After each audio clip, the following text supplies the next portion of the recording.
Shalom para wanita yang dikasihi Tuhan. Hari ini bertepatan dengan hari Paskah, hari kebangkitan Tuhan Yesus. Dia yang telah mati dan bangkit bagi kita semua. Kebangkitannya memberikan pengharapan yang besar. Dia layak dipuji dan disembah. Mari sama-sama kita datang kepada Tuhan. Bapa yang baik, kami bersyukur atas anugerah-Mu yang besar. Kami mau membawa korban syukur kami melalui pujian dan penyembahan kami. Layakan setiap kami, pimpin ibadah ini Tuhan dari awal hingga akhir. Di dalam nama Tuhan Yesus, haleluya, amin. Mari siapkan hati kita untuk datang kepada Tuhan melalui pujian dan penyembahan. Haleluya, Yesus.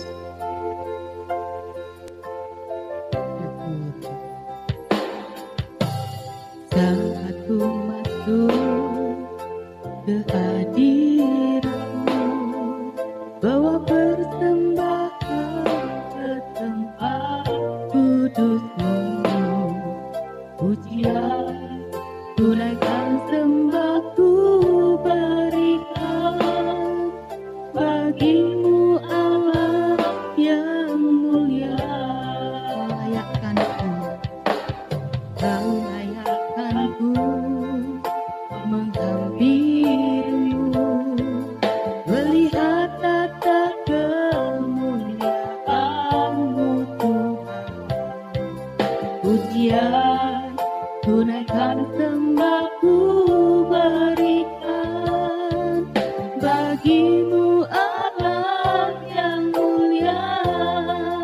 Oleh kuasa darah-Mu Kau telah tebus dosaku.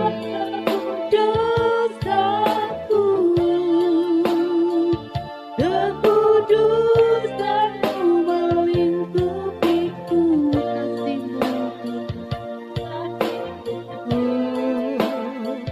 mengalir memulihkan hidupku. Sungguh besar anugerah-Mu, Kau selamatkan hidupku.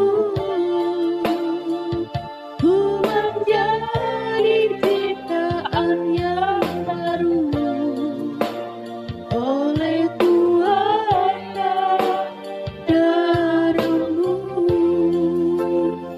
Oleh kuasa darah-Mu Tuhan, kami menjadi ciptaan yang baru. Dan layakan kami Tuhan untuk memuji dan menyembah-Mu Tuhan melalui hidup kami. Layakan kami. Haleluya. Kau layakkan-Ku menghampiri-Mu, melihat tata kemuliaan-Mu Tuhan. Pujian tunaikan sembahku berikan bagi-Mu Allah yang mulia. Oleh kuasa darah-Mu Kau telah tebus dosaku. Kekudusan-Mu melingkupiku, kasih-Mu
Terima kasih Tuhan, terima kasih.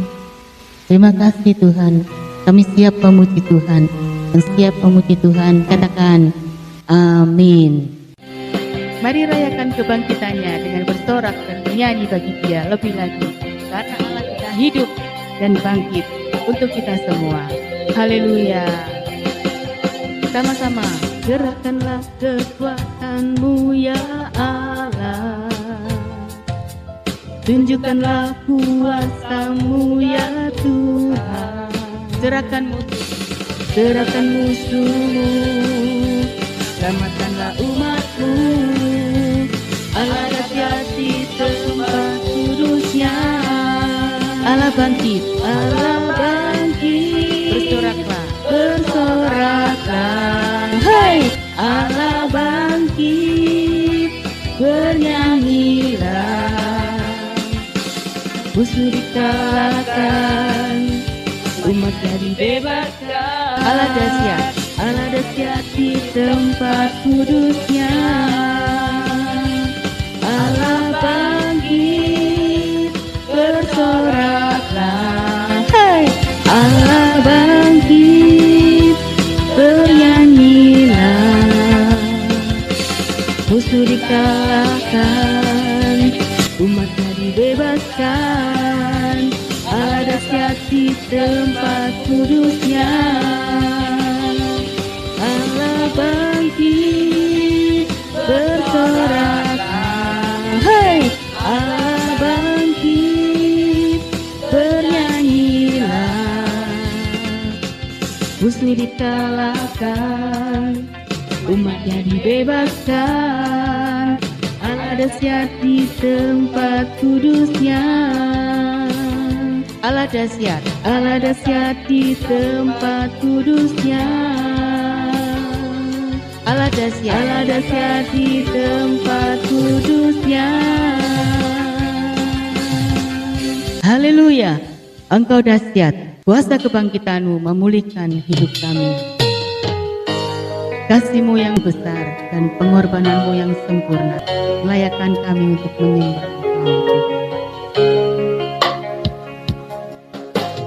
Dalamnya kasih-Mu Bapa, terlebih dari segalanya, pengorbanan yang termulia selamatanku.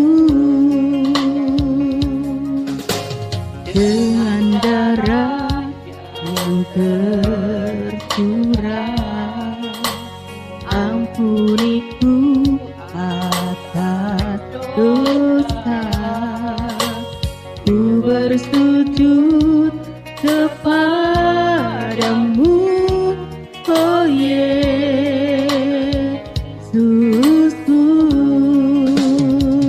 Engkau ku sembah, Kau yang terindah. Pulihkanku dengan darah-Mu. Engkau ku sembah, Bapa mulia, seumur hidupku ku mau menyembah-Mu.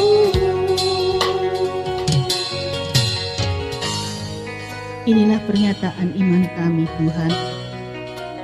Seumur hidup kami mau menyembah-Mu. Ya Yesus.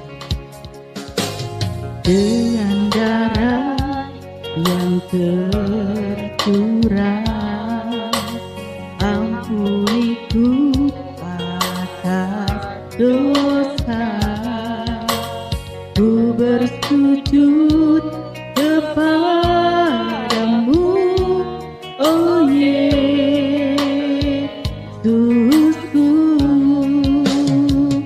Engkau ku sembah, Kau yang terindah. Pulihkanku dengan darah-Mu. Engkau ku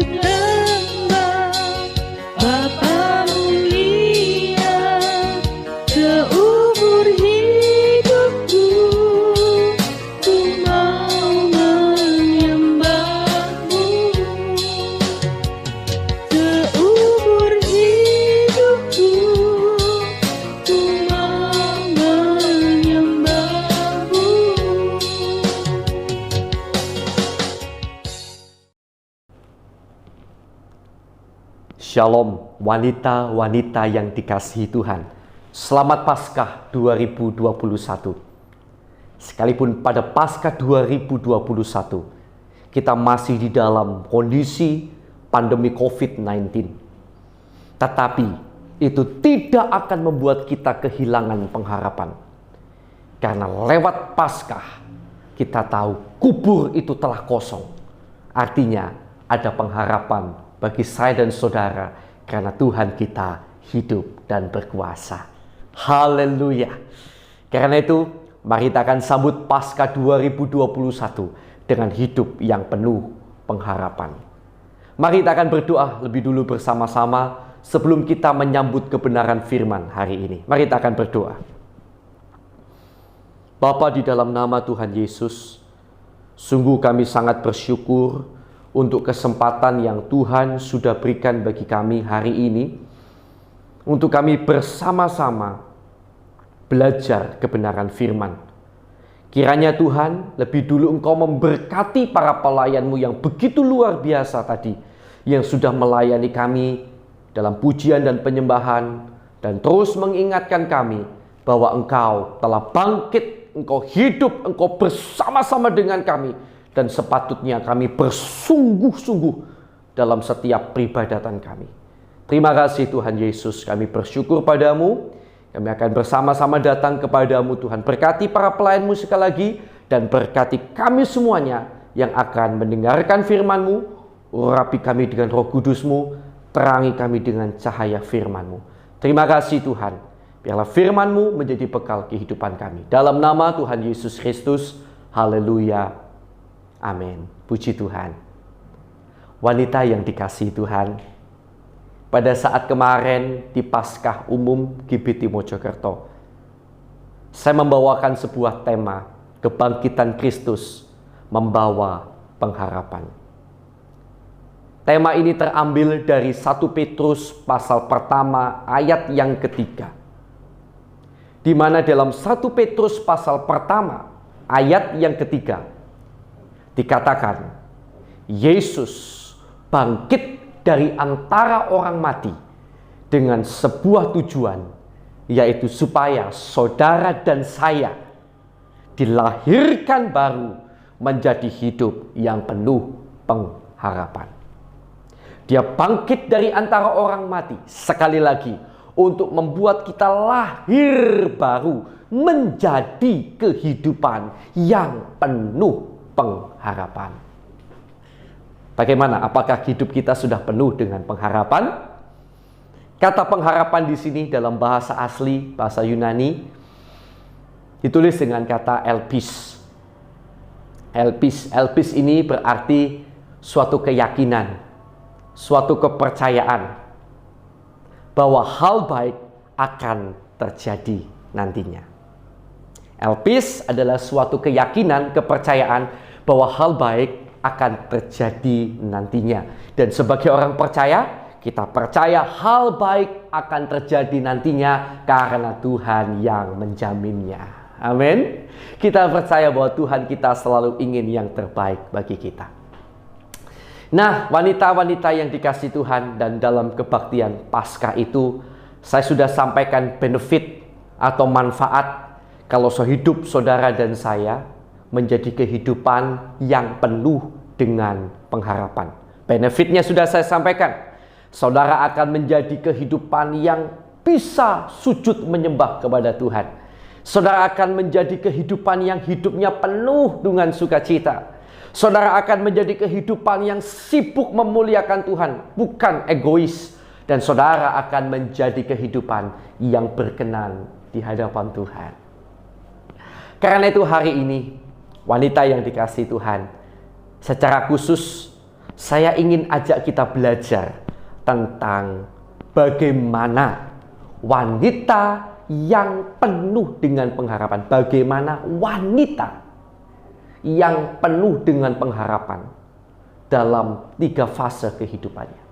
Bagaimana bentuk, bagaimana praktek nyata wanita yang penuh dengan pengharapan dalam 3 fase kehidupannya. Fase pertama, yang seringkali dialami oleh seorang wanita dan pasti dialami adalah fase belum menikah sebagai seorang gadis. Atau mungkin tidak menikah karena seizin Tuhan, tidak apa-apa. Itu fase pertama. Fase kedua, istri. Fase ketiga, yang ada yang mengalami, ada yang tidak. Dan kita semua ingin menghindari fase yang ketiga, tetapi itu di tangan Tuhan. Sehingga sebagai hamba Tuhan saya harus persiapkan saudara kalau fase itu datang, yaitu fase sebagai seorang janda. Gadis, wanita yang sudah menjadi istri, dan seorang janda. Bagaimana sikap hidup praktek nyata wanita yang penuh pengharapan dalam 3 fase kehidupan ini? Mari kita akan bahas bersama-sama satu persatu. Pada bagian yang pertama, dalam fase yang pertama, yaitu fase seorang gadis atau fase wanita yang tidak menikah. Mari kita akan lihat bersama 1 Korintus pasal 7 ayat ke-32 sampai ayat yang ke-34. 1 Korintus pasal 7 ayat 32 sampai ayat yang ke-34.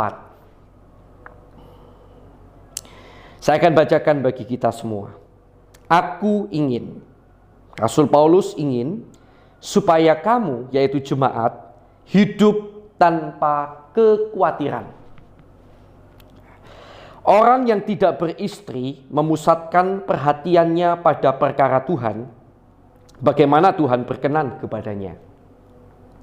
Orang yang beristri memusatkan perhatiannya pada perkara duniawi, bagaimana ia dapat menyenangkan istrinya. Karena itu jangan minder kalau saudara belum menikah atau mungkin tidak menikah.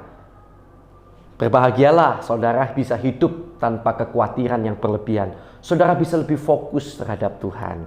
Ya, Jangan sedih sebagai seorang jomblo, ya. Serahkanlah hidupmu pada Tuhan. Hiduplah sesuai firman, biar hidupmu dituntun oleh Tuhan kemana yang Dia mau. Kalau Tuhan izinkan saudara menikah, percayalah oleh tuntunannya Dia akan menyediakan laki-laki yang terbaik. Kalaupun tidak, jangan bersedih. Tuhan ingin kau hidup tanpa kekhawatiran dan fokus sepenuhnya untuk Tuhan. Jangan takut akan masa depanmu, engkau punya Tuhan yang besar. Saya akan lanjutkan pada ayat yang ke-34. Dan dengan demikian perhatiannya terbagi-bagi. Perhatikan kata-kata ini sekarang. Perempuan yang tidak bersuami dan anak-anak gadis memusatkan perhatian mereka pada perkara Tuhan. Fokus pada perkara Tuhan supaya tubuh dan jiwa mereka kudus. Tetapi perempuan yang bersuami memusatkan perhatiannya pada perkara duniawi, bagaimana ia dapat menyenangkan suaminya. Fase yang pertama, belum menikah. Bagaimana sikap hidup praktek nyata wanita yang berpengharapan pada waktu dia belum menikah atau tidak menikah, yaitu memusatkan perhatiannya pada perkara Tuhan. Sibuk dengan perkara Tuhan, sibuk membaca Alkitab, sibuk pelayanan, sibuk berbuat baik kepada sesama dengan satu tujuan yang penting, supaya tubuh dan jiwanya yang di dalam, yang tidak kelihatan, kudus di hadapan Tuhan. Jadi kalau saudara berpengharapan kepada Tuhan, saudara akan jaga tubuh ini, wanita-wanita yang dikasihi Tuhan. Saudara akan berkata tidak kepada hubungan seks sebelum menikah. Saudara tidak akan takut kehilangan pasangan hidup kalau saudara tidak menuruti keinginannya melakukan hubungan seks sebelum nikah. Saudara juga tidak akan takut dengan masa depan saudara. Bagaimana kalau saya sampai tidak menikah, saya sampai tidak punya anak, bagaimana masa depan saya? Taruhlah pengharapanmu bukan pada anakmu, bukan pada calon suamimu, tetapi kepada Tuhan. Ya. Jagalah dirimu, tubuhmu ini kudus di hadapan Tuhan. Jauhi segala perbuatan-perbuatan yang membuat dirimu terkotori. Tubuhmu dikotori, jauhkan dirimu dari semua itu. Dan juga jiwa. Jiwa itu bicara tentang apa yang di dalam. Ya. Jiwa itu bicara tentang apa yang tidak kelihatan, sifat kita, karakter kita.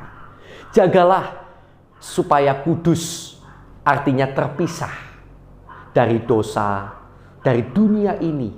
Terpisah artinya tidak mengikuti pola berpikir, sifat, gaya berhidup, semua yang ada di dalam dunia ini. Saudara sibuk membuat diri saudara makin hari memiliki gaya hidup yang rohani, sifat yang rohani, karakter yang rohani. Kalau saudara punya pengharapan kepada Tuhan, bahwa hidupku bukan di tangan orang lain, tetapi di tangan Tuhan. Saudara sibuk melakukan itu, karena saudara ingin menyenangkan hati Tuhan, yang mana Tuhan itulah sumber pengharapan saudara. Karena itu Bapak Ibu wanita yang dikasihi Tuhan, engkau yang belum menikah atau tidak menikah, sekali lagi perhatikan apa yang saya katakan. Jagalah supaya tubuh dan jiwamu kudus di hadapan Tuhan. Puji Tuhan. Nah saudara yang dikasihi Tuhan, yang kedua, praktek nyata wanita yang penuh pengharapan dalam fase yang kedua adalah fase sebagai seorang istri. Mari kita akan lihat bersama 1 Petrus 3 ayat 5 sampai ayat yang ke-6. 1 Petrus pasal yang ketiga ayat 5 sampai ayat yang ke-6. Fase yang kedua ya sekarang ya. Sebab demikianlah caranya perempuan-perempuan kudus dahulu berdandan, yaitu perempuan-perempuan yang menaruh pengharapannya kepada Allah. Perhatikan ini. Mereka tunduk kepada suaminya, ya. Sama seperti Sarah taat kepada Abraham dan menamai dia tuannya. Dan kamu adalah anak-anaknya jika kamu berbuat baik dan tidak takut akan ancaman. Wanita yang dikasihi Tuhan, sebagai seorang istri, kalau engkau adalah wanita yang penuh dengan pengharapan kepada Tuhan, engkau akan belajar tunduk pada suami. Mengapa? Karena engkau percaya di atas suami ada Tuhan yang memegang kendali setiap keputusan. Bahkan firman Tuhan berkata, undi mungkin kalau zaman sekarang batu ya, batu undian dulu ya, dadu itu mungkin ya, dilempar. Tetapi hasilnya itu dari Allah, kata firman Tuhan. Artinya setiap keputusan, bahkan suami saudara punya keputusan, itu tidak lepas dari kendalinya Tuhan. Well, bisa jadi keputusannya salah. Bisa jadi. Makanya dalam firman Tuhan diberi contoh Abraham dan Sarah. Abraham orang yang hebat, tetapi apakah keputusannya selalu benar? Tidak. Seringkali kita hanya mau mengikuti suami kita kalau kita merasa keputusan suami lebih benar dari keputusan kita atau sama dengan keputusan kita. Sebagai istri maksud saya, kalau saudara sebagai istri. Tetapi kalau saudara benar-benar wanita yang berpengharapan, saudara tidak akan berkata, ya sudah kamu putus berjalan sesuai keputusanmu, aku berjalan sesuai keputusanku. No. Saudara akan ikuti keputusan suami saudara.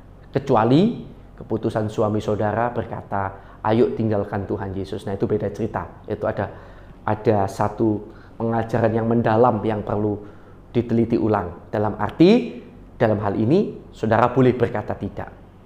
Karena di atas suami ada Tuhan. Baik. Saya lanjutkan. Contohnya adalah Sarah.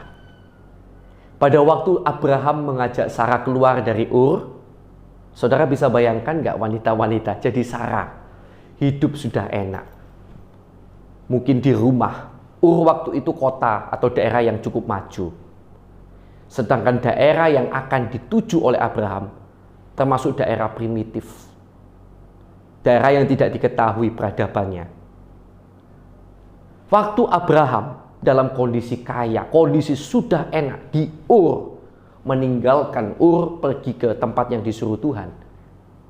Saudara bisa bayangkan nggak jadi Sarah gimana? Apakah Sarah berkata, ya sudah kamu pergi saja, aku tetap di sini, sudah enak kok. Itu bayangannya begini, saudara hidup di Jakarta atau di Surabaya, di kota yang sudah sangat maju. Dan saudara hidup di sana bersama suami saudara sebagai orang yang kaya, cukup ada semuanya. Bukan orang yang miskin, orang yang kaya, cukup semuanya di sana. Lalu tiba-tiba suami berkata, ayo kita pergi ke daerah pedalaman Irian misalnya. Daerah pedalaman Irian. Di sana, bagaimana di sana? Bukan nanti di sana hidupnya jadi lebih kaya lagi atau lebih enak. Enggak tahu nanti di sana bagaimana. Bisa jadi lebih menderita, jauh lebih menderita dari sekarang pastinya. Karena saudara sudah tinggal di tempat yang sangat maju dan mapan. Bagaimana saudara jadi Sarah coba? Waktu Abraham putuskan, ayo keluar, disuruh Tuhan keluar. Waduh, saya yakin itu berkecamuk berat. Tapi Sarah nurut. Karena harapan Sarah adalah pada Tuhan, bukan pada manusia. Makanya contohnya adalah Sarah. Puji Tuhan, keputusan Abraham benar. Kadang-kadang bisa jadi suami saudara memberikan sebuah keputusan yang menurut saudara aneh dan salah, tapi ternyata keputusannya benar. Ikut aja, percaya sama Tuhan. Tapi juga bisa jadi keputusannya aneh, menurut saudara salah, dan memang salah. Nah ini yang berat. Gimana? Sarah lagi contohnya. Bukankah Abraham pernah berkata kepada Sarah, Sarah, ke tempat yang akan kita tuju itu nggak kenal Tuhan. Aku takut dibunuh. Bayangin, dia takut dibunuh, maka bilang sama Sarah gini, jadi kemana-mana kamu bilang, kamu saudariku ya, soalnya kamu cantik. Nanti gara-gara pengen kamu aku bisa dibunuh. Jadi kamu bilang, kamu saudariku. Dan memang Sarah ini saudarinya Abraham. Karena pada masa itu, hukum Taurat yang mengharuskan tidak boleh pernikahan segandung, saudara kandung tidak lagi boleh menikah, belum turun. Jadi tidak salah sebetulnya memang zaman itu menikah dengan saudara kandung. Dalam arti saudara kandung itu begini, dibilang kandung banget ya enggak, dari ayah. Jadi ayahnya sama tapi ibunya berbeda. Nah gitu kira-kira. Jadi Sarah dari ibu yang A, Abraham ibu yang B. Ayahnya sama. Jadi saudara. Gitu. Dan Abraham berkata, kamu ngaku, kamu saudariku. Jangan bilang kamu istriku. Saudara, bisa gak saudara membayangkan saudara menjadi seorang wanita yang namanya Sarah ini? Pada waktu akhirnya dia harus nuruti Abraham. Dan benar dong, ada penguasa-penguasa bangsa-bangsa yang ingin mempersunting dia. Abraham dikasih banyak harta oleh penguasa itu. Lalu dia dibawa, karena ingin dapatkan Sarah. Karena dia bilang Sarah ini saudaranya, jadi Abraham kan kakaknya. Penguasa-penguasa itu datang bawa hadiah buat Abraham. Si Sarah hanya melungu. Sarah hanya melungu saja seolah-olah, lu aku dijual. Saudara kebayang gak jadi Sarah? Dibawa jadi istrinya. Keputusannya salah gak? Salah kan bagi wanita itu. Keputusannya itu enak untuk Abraham, tapi menyakitkan untuk Sarah. Sakit pasti hatinya Sarah. Tetapi apakah Sarah melawan? Tidak. Keputusan Abraham salah. Tetapi di atas Abraham ada Tuhan. Pada waktu Sarah malam akan diambil sebagai istri benar-benar oleh penguasa itu, Tuhan mendatangi mereka, membuat mereka melepaskan Sarah. Cara Tuhan itu ajaib. Cara Tuhan itu luar biasa. Mungkin saudara sementara waktu harus menderita karena keputusan yang salah dari suami saudara. Saudara sambil berkata dalam hati, ya toh Tuhan, gitu kok dulu aku disuruh nurut. Bojoku itu bodohnya setengah mati Tuhan. Mungkin saudara berkata begitu dan saudara pengen berteriak dan marah. Tetapi saya mau berkata, jadilah wanita yang penuh pengharapan dalam fase sebagai seorang istri. Taruh harapanmu pada Tuhan. Dan mulailah berkata, Tuhan, Engkau yang pegang kendali atas hidupku. Aku menurut pada suamiku, tunduk. Semata-mata karena aku mau tunduk kepadamu. Aku mau melakukan firman-Mu. Aku mau melakukan firman-Mu Tuhan. Kepadamu aku serahkan diriku. Gak apa-apa. Dan saudara nanti akan melihat sesuatu yang indah. Jadilah wanita yang penuh dengan pengharapan. Sehingga saudara akan mampu tunduk, taat, bahkan kepada suami saudara yang menurut saudara sangat bodoh. Kedudukannya secara duniawi di bawah saudara, kepandaiannya di bawah saudara, hartanya di bawah saudara, semuanya dia di bawah saudara. Tapi kalau saudara adalah wanita yang penuh pengharapan, yang dilahirkan baru oleh kebangkitan Yesus Kristus, saudara akan mampu tunduk pada suami. Fase yang ketiga, yang perlu saudara tahu juga, mau tidak mau, ada yang akan mengalami. Ya, saudara, yaitu fase sebagai seorang janda. Bagaimana sikap sebagai seorang janda? 1 Timotius 5 ayat 5. Ini bagian yang terakhir dari 3 fase kehidupan wanita yang penuh pengharapan. 1 Timotius pasal yang kelima ayat yang kelima.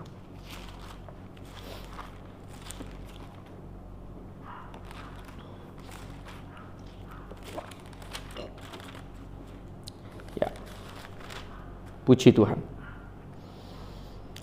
Sedangkan seorang janda yang benar-benar janda, yang ditinggalkan seorang diri.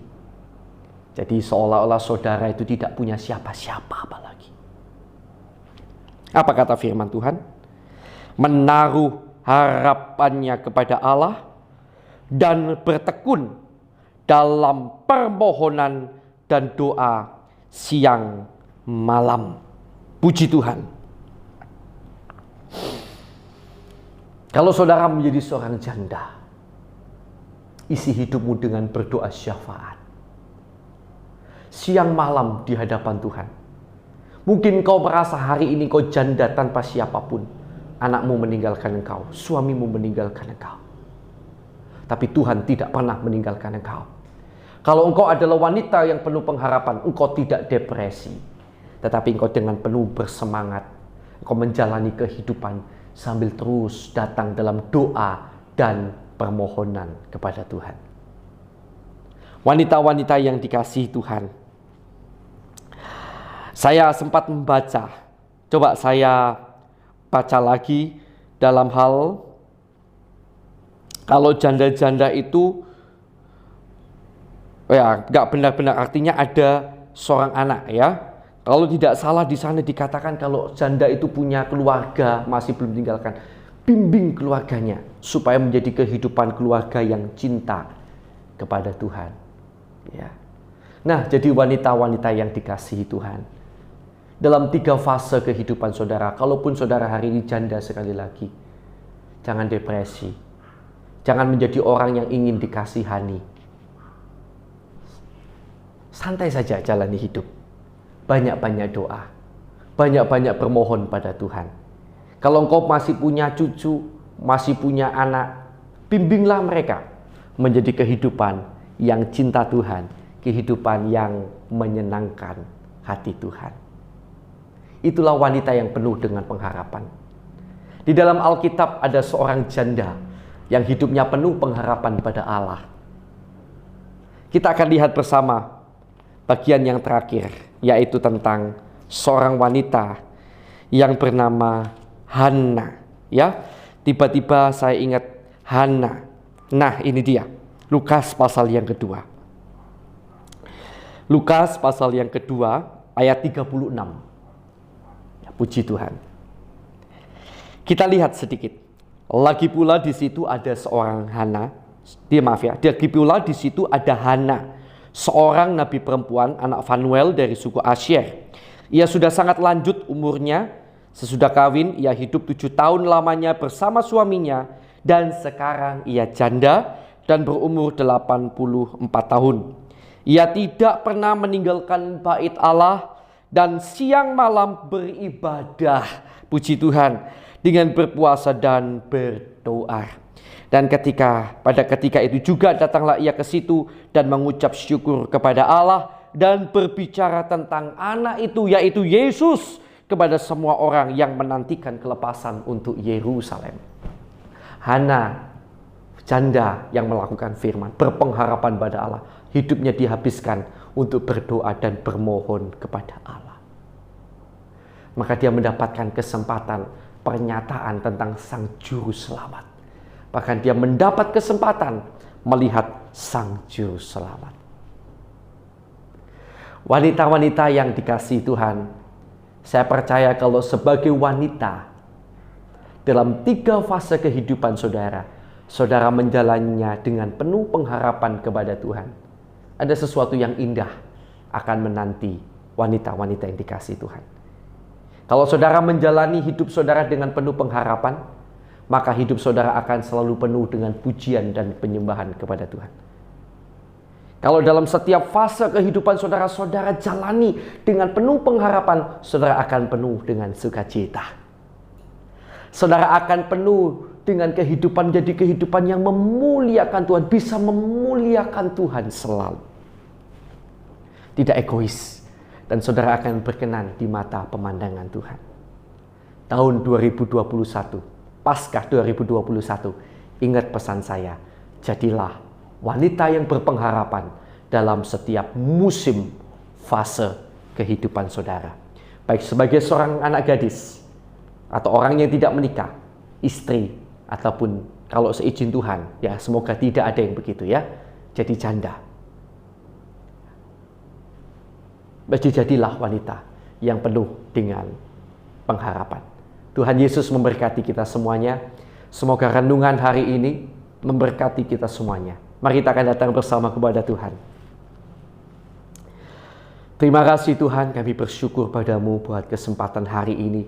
Dalam Paskah 2021, Engkau mengingatkan pada kami untuk menjadi wanita yang penuh dengan pengharapan dalam setiap fase kehidupan kami. Siapapun kami, tolonglah kami Tuhan, agar kami benar-benar mampu menjadi pelaku firman-Mu, menjadi wanita-wanita yang penuh dengan pengharapan. Berkati wanita-wanita yang mendengarkan khotbah ini. Dalam nama Yesus, kuasa jamahan-Mu menjamah mereka, mengubah hidup mereka, dan memberikan pengharapan, memberikan pengharapan yang sempurna, yang kekal dalam hidup mereka. Terima kasih Tuhan.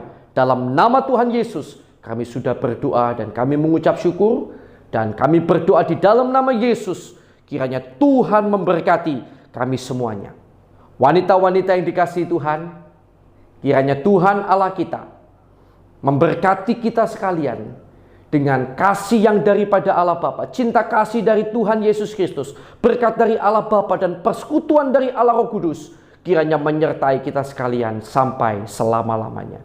Dan kiranya Tuhan Allah kita memberikan kepada kita tuntunan agar kita selalu mengerti kehendak-Nya, kemauan untuk melakukan kehendak-Nya, dan kemampuan untuk hidup dalam kehendak-Nya sampai akhir hidup kita. Pulanglah dalam damai sejahtera dan berkat yang daripada Tuhan, dalam nama Allah Bapa, Allah Anak, Allah Roh Kudus, dalam nama Tuhan Yesus Kristus. Yang percaya, mari bersama saya katakan amin. Selamat Paskah. Tuhan Yesus memberkati saudara.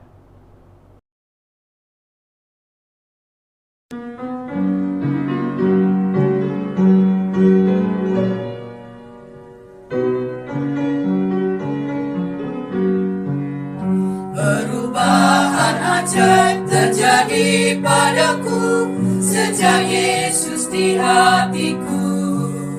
Ada terang dalam hati dan harap penuh sejak Yesus di hatiku. Sejak Yesus di hatiku. Sejak Yesus di hatiku. Hidupku berubah menjadi berarti sejak Yesus di hatiku. Hidup yang sia-sia telah ku tinggalkan sejak Yesus di hatiku. Keselamatan dan kasih kini ku terima sejak Yesus di hatiku. Sejak Yesus di hatiku.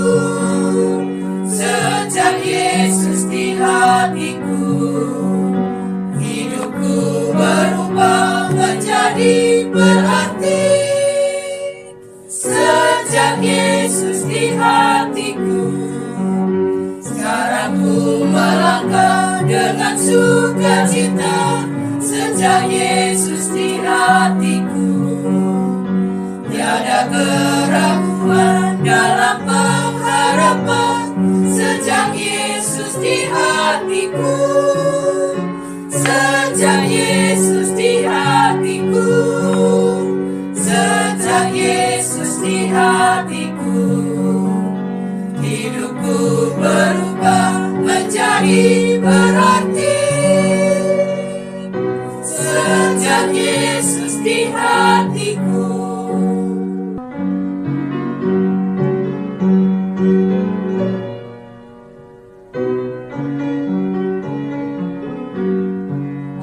Perubahan ajaib terjadi padaku sejak Yesus di hatiku. Ada terang dalam hati dan harap penuh sejak Yesus di hatiku. Sejak Yesus di hatiku. Sejak Yesus di hatiku. Hidupku berubah menjadi berarti. Sejak Yesus di hatiku. Yang sia-sia telah ku tinggalkan sejak Yesus di hatiku. Keselamatan dan kasih kini ku terima sejak Yesus di hatiku. Sejak Yesus di hatiku. Sejak Yesus di hatiku. Hidupku berubah menjadi berarti sejak Yesus di hatiku. Sekarang ku melangkah dengan sukacita sejak Yesus di hatiku. Tiada keraguan dalam pengharapan sejak Yesus di hatiku.